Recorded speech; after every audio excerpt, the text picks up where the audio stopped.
Welcome everybody to the Strathcona Gardens Commission meeting of Wednesday, September 8th, 2021. And we have confirmation of a quorum to Mr. Yates. Take that as a yes. We'll call the meeting to order and I'll entertain a motion to adopt the public agenda, please. So moved. I'll that motion. Second. Thank you. Any discussion? And anyone opposed? That is carried. We have no petitions or delegations. Adoption of the previous minutes. Move adoption, Evans. Second. Second. Thank you. Any discussion? Anyone opposed? Motion is carried. We have no public considerations at this time. Chair's reports, nothing to report except I will say, as I did at the beginning of the board or the SRD board meeting, that I wanted to let the entire board know that as the chair of the Strathcona Gardens Commission and also on behalf of the vice chair, Commissioner Lee, and the entire commission, how appreciative we are and have been with the staff at Strathcona Gardens, in addition to the rest of the supporting cast and crew, of how they have managed and endured maintaining what programs were allowed to do at Strathcona Gardens, but also to keep the major capital projects going forward as well. So just really appreciate the work, and it's been a pleasure to be the chair. So thank you. So receipt of the chair's report. Move receipt. Second. Thank you. Second. Any discussion? Anyone opposed? That's carried. Staff reports, Strathcona Gardens ice allocation policy. Motion to receive, please. Move receipt. Move receipt. Okay, it's moved by Evans and seconded by Runnerud. Any discussion on receipt? And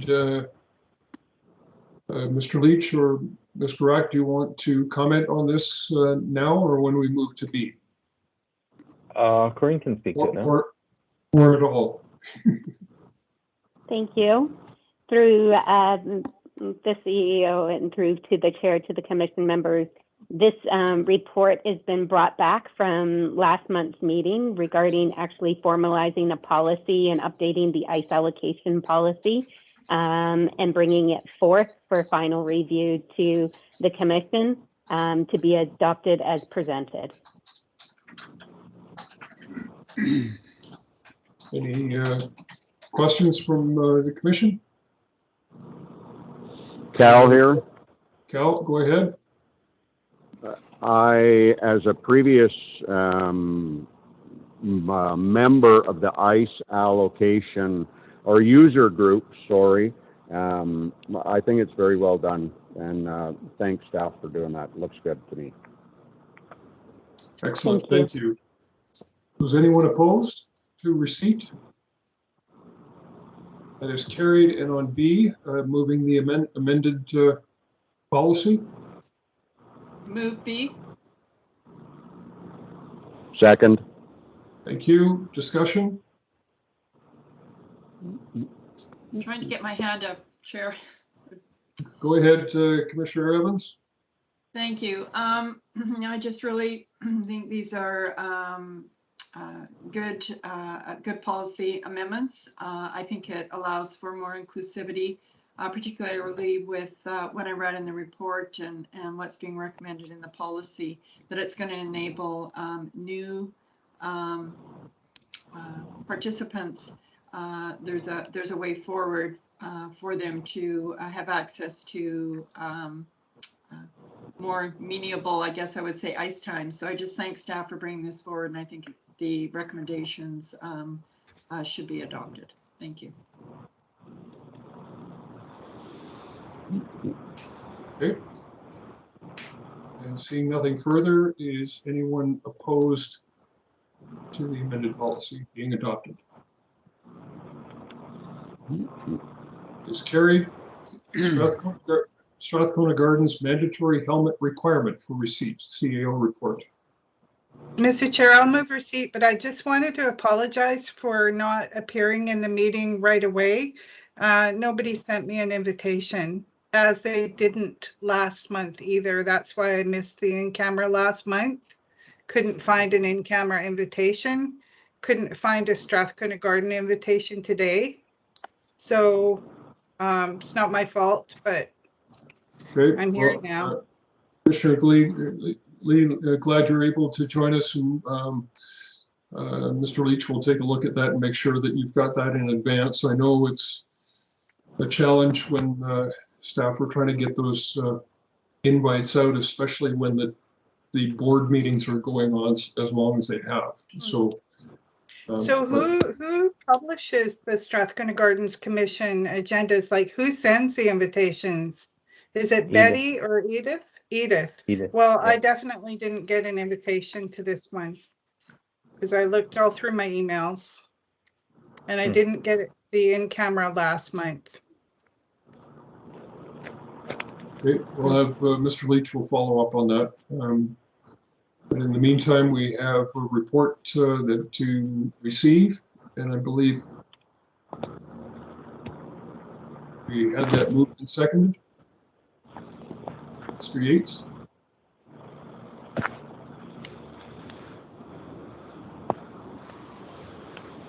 Tom, you there? Mhm. Did we lose Tom? Tom, you're muted. Yeah. I'd like to say he's fading in and out, but that would be, Yeah. Mr. Chairman, can you hear me now? we Yeah. can hear you now. I'm just confirming that we have a mover and seconder for 2A. Mr. Chairman, I have a mover recorded, but not a seconder yet. Thank you. That's I'll what I thought. second. I'll second that. Thank you. That's Commissioner Kerr. Any discussion on receipt? I was reading the report and thinking that the helmet, the mandatory helmet request should also include lacrosse. I've seen a coach get hit in the head with a lacrosse ball, and it's just as damaging as a hockey puck. It's a good suggestion, Commissioner Kerr. Thank you, Chair. And yeah, good report. Just a question, if it is mandatory and we are supplying helmets, is, with COVID concerns, is cleanliness and cleaning of the helmets a concern at all to staff? Through the CEO, through the chair, and to the commission member, in regards to the cleaning of helmets, that would all be a protocol that we would have to establish and put in place. But it has been done at other recreation centers, and those that are adopting it are looking at the same thing. So we're looking at putting in similar protocols to this. And also to address the lacrosse. Lacrosse is not an activity that is an activity that we program for us specifically. We rent out to lacrosse groups that are sanctioned through their association. This requirement for helmet was to address all SRD programmed initiatives of events that happen that the regional district program or sign up or register for drop-in activities. It was not meant to address user groups that have their own guidance through their own associations or leagues. Mr. Chair, Go if I ahead, could just, Commissioner Lee. even though they rent from us, if there was a severe injury or death, you can bet that the Strathcona Gardens will be named in any lawsuit. I think that anyone who is entering an active play area where lacrosse or hockey are being played should be required to have a helmet. No matter what their lacrosse association or hockey association says, because it can be a really severe injury and we could be sued for millions if somebody died from that. So I think we need to amend it and require and have a sign up that says all participants on the play area need to be in helmets for lacrosse and hockey. The one, just in terms of figure skating, they're also on the ice. They also have don't wear helmets on the ice. This, like I said, this requirement was to address SRD, just to bring that forward, but understand that there are activities and user groups that have high-risk activities that have their insurances and licenses with third-party liability insurance with the regional district. Anything further, Commissioner Lee? Well, maybe we need a legal opinion on it, because I still believe that we will be held liable. We're the local government. These smaller organizations and this, smaller insurance company that some of them are insured through, they may not be able to handle like a $5 million lawsuit if somebody dies by being hit in the head with a lacrosse ball. You can bet they'll be coming after us, and we need to ensure that we're not going to be holding that liability. Commissioner Lee, I certainly appreciate and agree with your points. Staff, can you take that as direction? Because we're just on receipt and support of the policy. We haven't got to B yet, but that can be looked Mr. at Chairman. before it comes back for Yeah, final Mr. Chairman, approval. we can certainly be checking into this further, for sure. Thank you. Commissioner Kerr? I took my hand down. Okay. Anything further on receipt? Anyone opposed? That is carried. And B, the policy to support a mandatory helmet requirement. Be prepared. Move B. Second. And any further discussion? Just further to Commissioner Lee's comments and also the reference on figure skating. For lacrosse and hockey, it's not just the falling on the ice, it's the hits and the pucks and the ball and the other activity that goes along with it that are a huge risk. Not that there isn't the risk in figure skating as well when you're doing some of the jumps and everything, but I think it's worth having a look at and just checking on the insurance policies and maybe what other facilities are doing as well. So we'll look forward to the report coming back from staff. Okay. Anything further? Cal here, Chair. Go ahead. I believe when minor hockey, and Corrine can correct me on this or not, but when those user groups sign their yearly contract, in that yearly contract, it states that those user groups will abide by their parent body's rules and regulations, which covers if you're to wear a helmet, you're to wear a helmet. And if you fail to wear a helmet, it goes back on the association, not back to the facility. Thank you.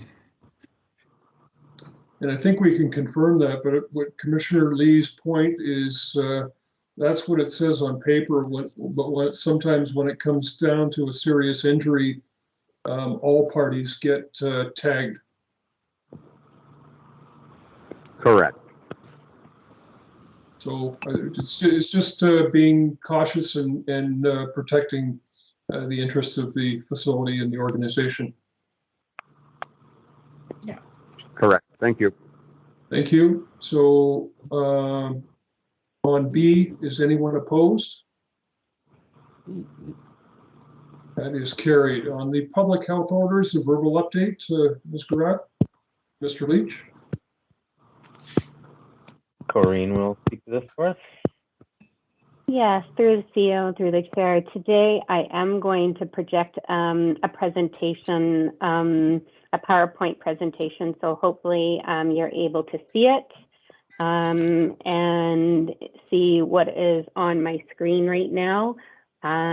If I can get a thumbs up that you can see what's on my screen. Yep. Perfect, thank you.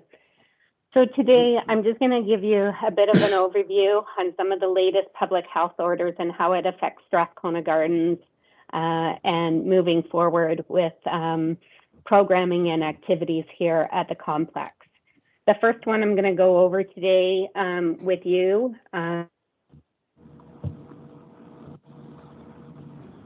You're leaving.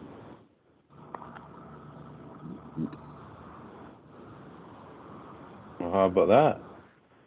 Good trick. Yeah. Yeah, you're muted.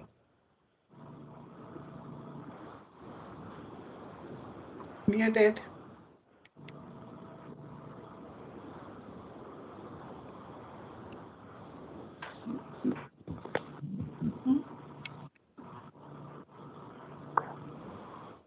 Everyone hear me okay? Yep. No. Yep. Yes. Okay, I'm just trying to, so you can see that the new order for the Yeah, share indoor screen again. masking. You got to share screen again. Okay, sorry, thank you. Can everybody There we see go. it? Yep. There we Thank go. you. Yep. Thank you, sorry. So the new indoor masking policy has come into effect. This it requires everybody to wear a mask when they're inside this facility. This applies when somebody is actually inside the facility, not outside the facility. The masking order is to separate workers and visitors coming into the facility.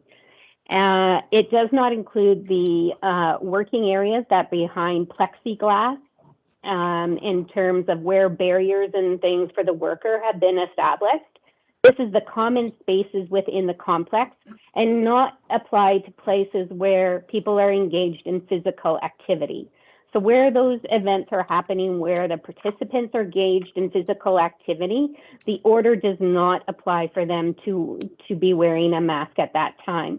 But when they're in common spaces, in the hallways, down the corridors of our center, these are where the mask order does apply. It requires people to wear it while they're walking around in these shared common spaces between workers and the public. That's basically the essence of the new order. There has been some issues with some non-compliance with people not wanting to mask up while they're in the facility, but it does apply and it is an order in the regulation. Signage is in the facility that stipulates that the mask order is mandatory and required while you're in Strathcona Gardens.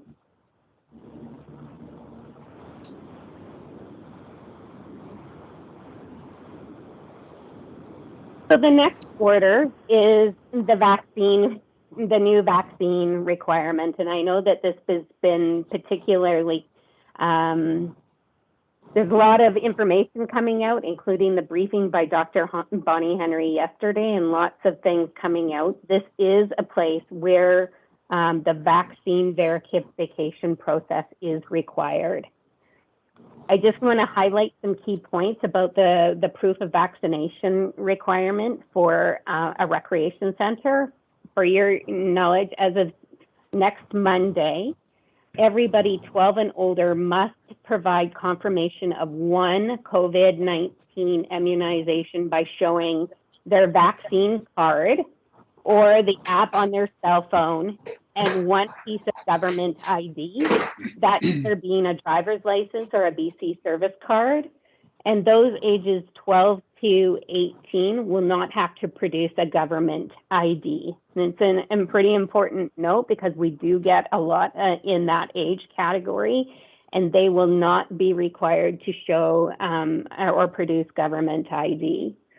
Proof is required to enter Strathcona Gardens and participate in all activities taking place in the facility, except for youth recreational sport as defined for people ages 19 and younger. So if people are, for participants that are a part of the youth group, they are exempt from this order. They can come in and do their activities. However, the accompanying parents that are accompanying their children are not exempt from this order. They must have the proof of vaccination to accompany their children into the facility and are not exempt for any reason, non-vaccinated, to come in and accompany their children into a program for an exempt program that's running here at Strathcona Gardens. As of the 24th, the vaccine requirement for entrance will change to 2 COVID vaccination immunizations.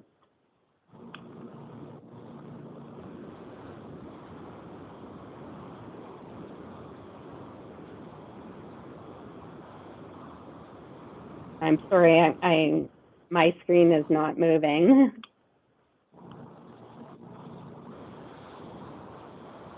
In addition to that, we have orders to, this is a public health order.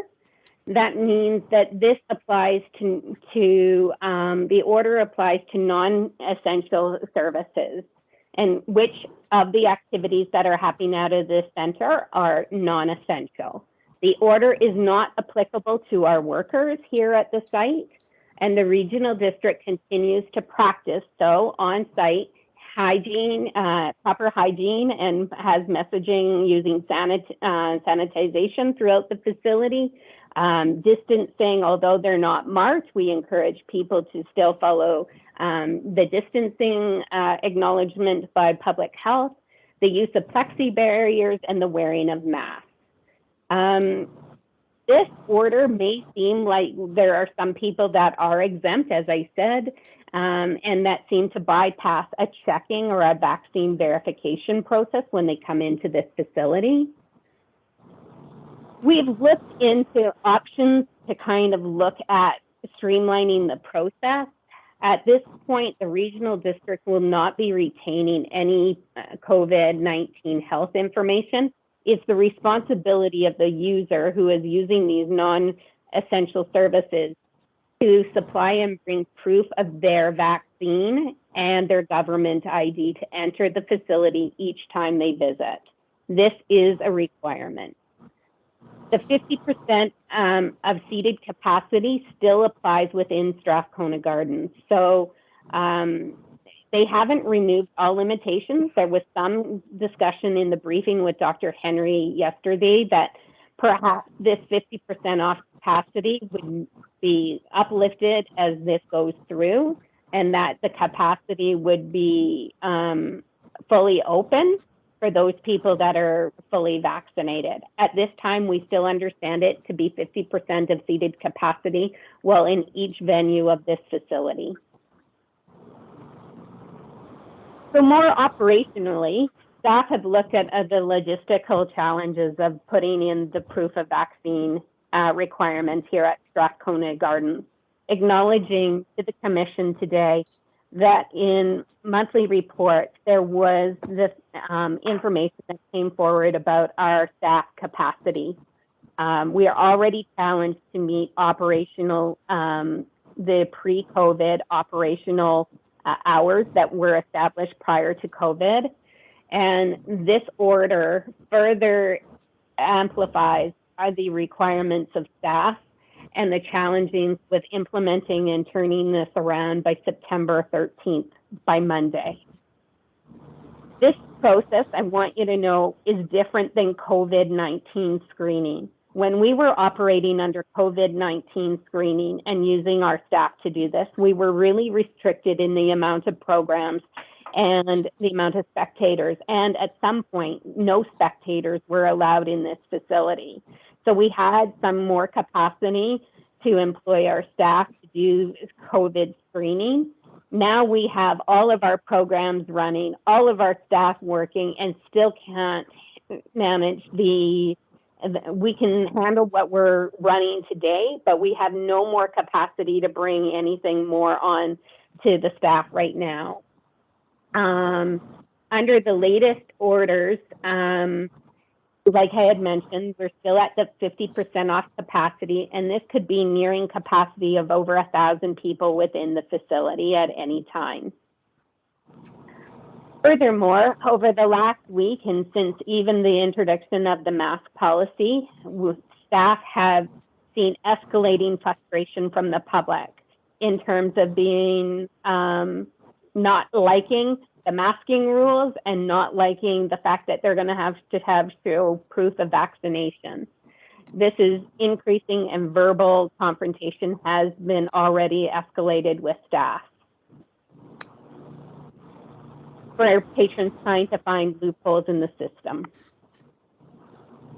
So the staff considerations that we are looking at, we have looked at talking to our user groups about capacity and asking user groups to help and support the vaccine verification for all user groups booking the facility.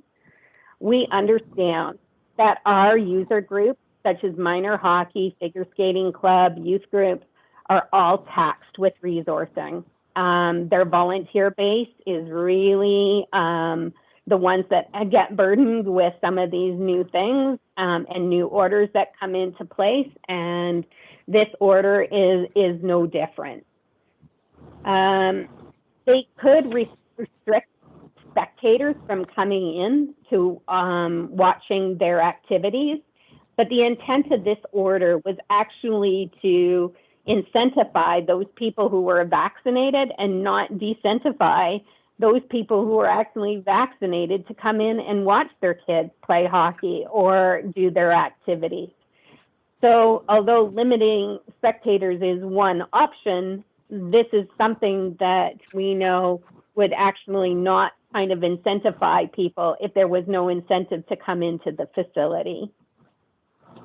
The volunteers have also expressed concern that their volunteers are also not trained in enforcing the rules and de-escalation should issues arise. And therefore, there needs to be a process in place if this happens with our user groups and not defaulting to regional district staff and making sure that that comes into compliance with the orders. So staff have looked at the amount of hours that it would need to staff entrance doors within this facility. Approximately right now, based on our operating hours for arena number 2, and this is if we got rid of and reduced the hours to only having one door during the day, there would be a total of 90 hours needed to either staff or look at monitoring the arena number 2 door for services that service the arena activities, minor hockey, adult leagues, ice leagues, and events that come through arena number 2 doors. Additionally, there's 92.5 hours a week of staffing the front door of the building for people accessing the pool and the leisure ice surface. This is a total of 182.50 hours a week, otherwise represented by over 730 hours of staffing entrance doors for vaccine verification. We have researched the cost to hiring a local security company. The local security company is $30 an hour. And if we were to man that, and if we had the capacity within the local security company firms to actually support and help this process, it would approximately look at about $22,000 a month if there was actually capacity to do this. So the alternative would be to reduce down to one door, and that would reduce the costs, and everybody would be funneled through one door.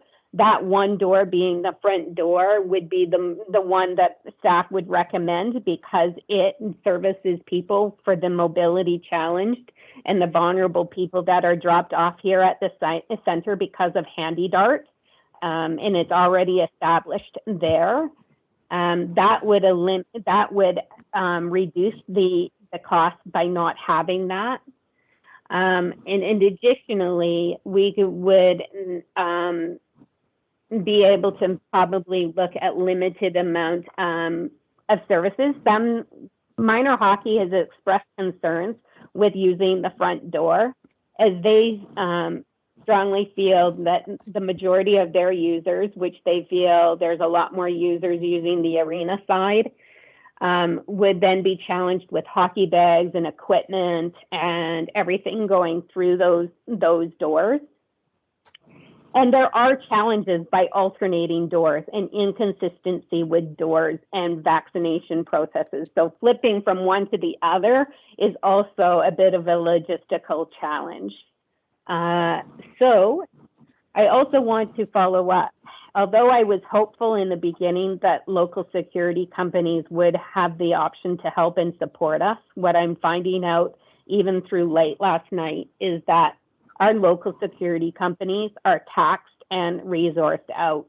Whether we could actually find capacity is one of the other challenges that we have right now, is that everybody, including us, understand what it's like to be short-staffed and short resources.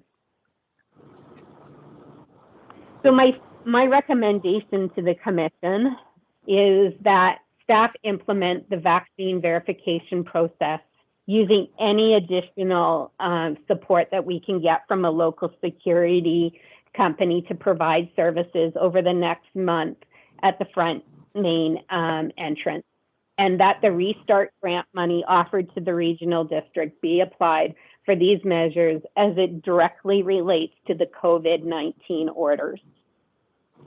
Secondly, I am recommending that the commission support staff by asking the users who are booking the facility that they be fully responsible for providing a plan to the regional district on how they will pre-screen and have vaccines, have their participants and spectators base vaccine verified for their activities, and attend everything that is in the public health order.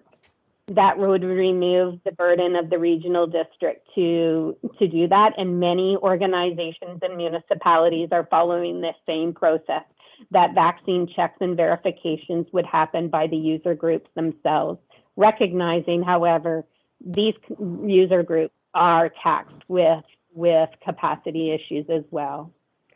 That may have some implications on whether people choose to rent it or choose to deliver their services some other fashion.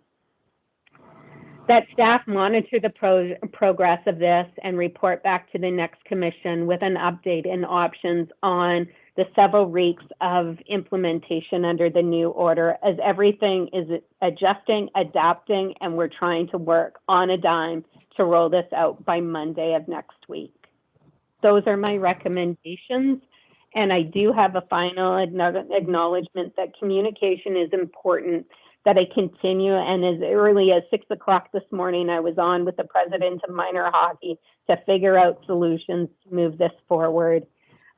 Meetings with major user groups have transpired. I have meetings all the way into tonight with other user groups to try to figure this out and a path forward. And I know that this goes with the broader context of the general public as well, as we try to adhere to the orders in place as of Monday. Thank you for your time.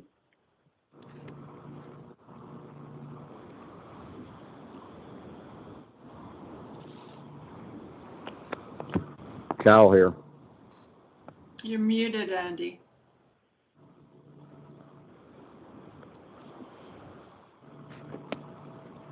Commissioner Lee, go ahead, and then Commissioner Grutter. Okay, so so staff are not required to have proof of vaccination.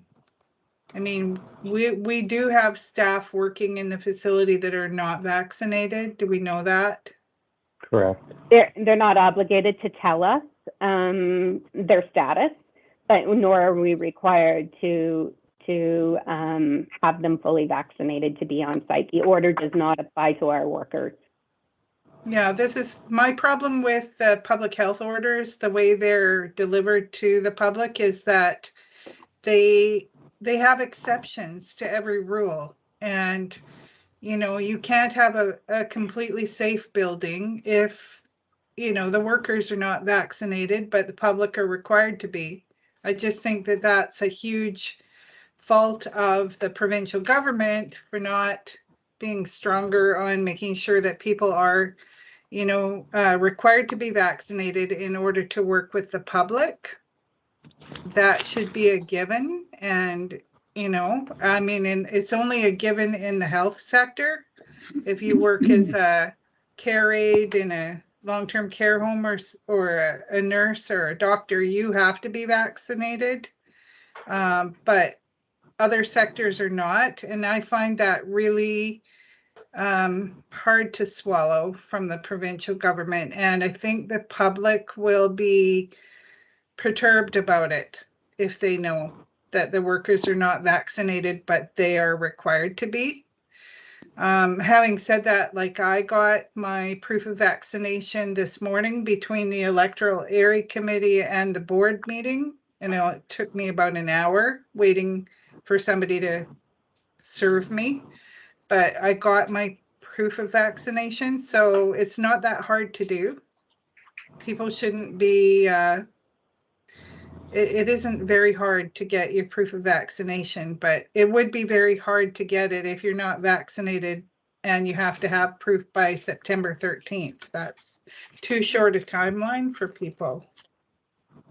So that's all I have to say, is that that's what I would communicate to the province, is that, you know, be consistent with your rules. If the public are required to be vaccinated, so should the workers.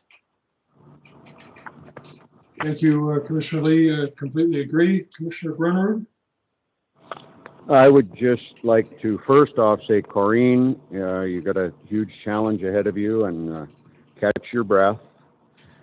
I'd like to also say that I think I agree with Commissioner Lee, but that's where we need to keep the process in place, as Corrine has said, about the distancing, the barriers, the masks, the seating capacity, et cetera, et cetera. We have to do the best we can in looking at, as much as we'd like to have everybody double vaccinated, some people are unable to or just decide not to. We have to keep those barriers in place to prevent the spread of the disease.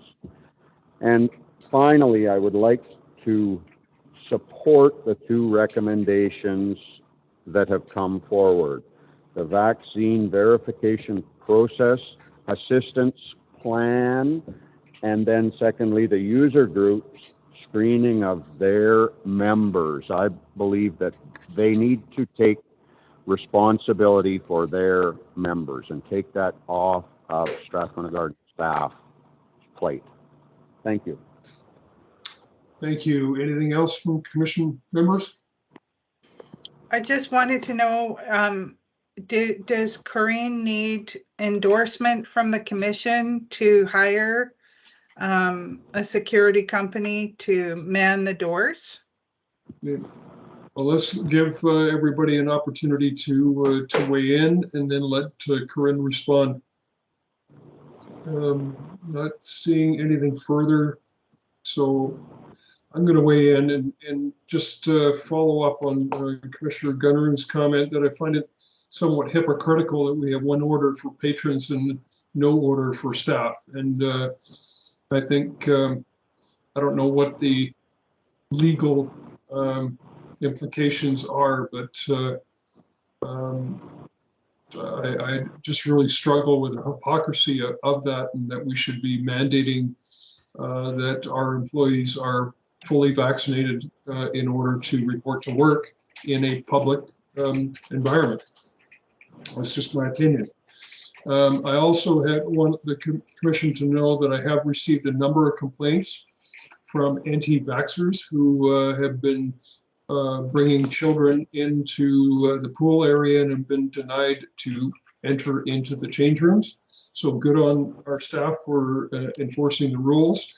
And but it's unfortunate that they are taking abuse, verbal abuse, for enforcing the public health orders. In some cases, and I can see this escalating, where people will be making this an issue just because, and we're seeing that in other places.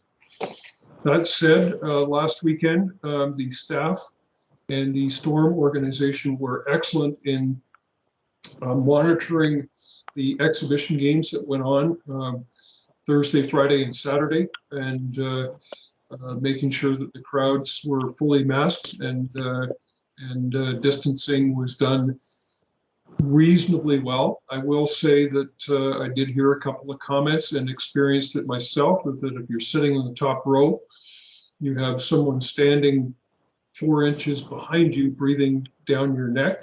And if there is a way to be able to maybe put a tape line that is, do not stand closer than this, that may be an option. But overall, it was a really good experience and had a lot of positive feedback from the people that attended.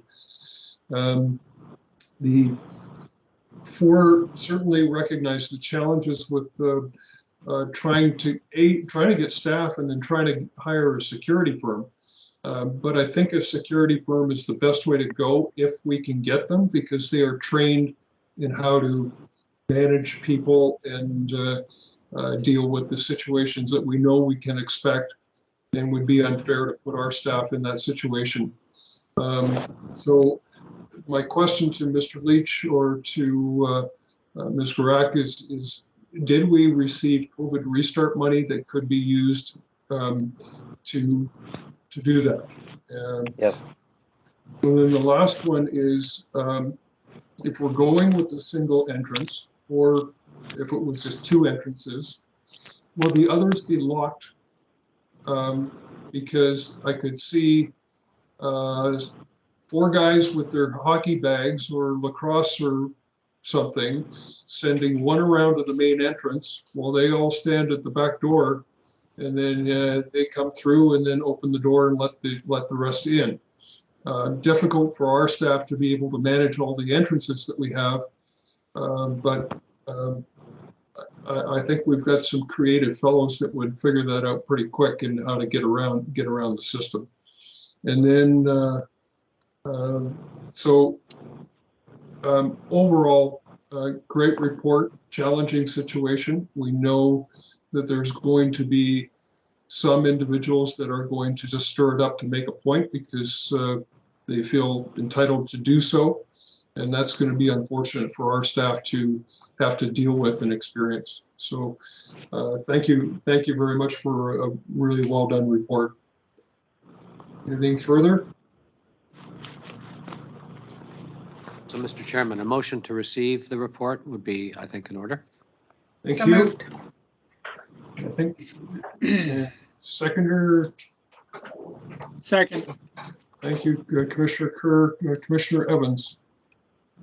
Thank you, Worship, and thank you again, Corinne, for a great report and some obviously well thought out recommendations for how to proceed.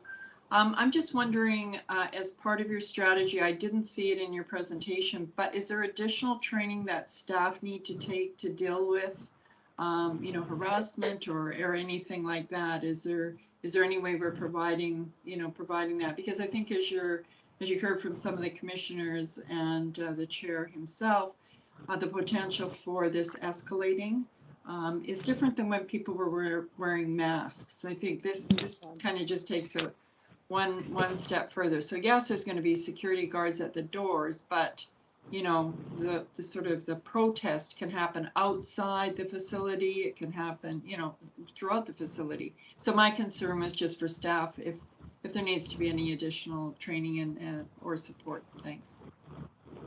Yeah, that's a great question. Thank you. In terms of the staff training, de-escalation training. We had some periodic training, and we do update some of those training. We do know through COVID, when a period of absence, that we would want to update our staff to be more abreast. And I am working with the regional district senior HR manager in looking at opportunities to bring more awareness and training to our staff, so that they feel more comfortable with situations should they arise.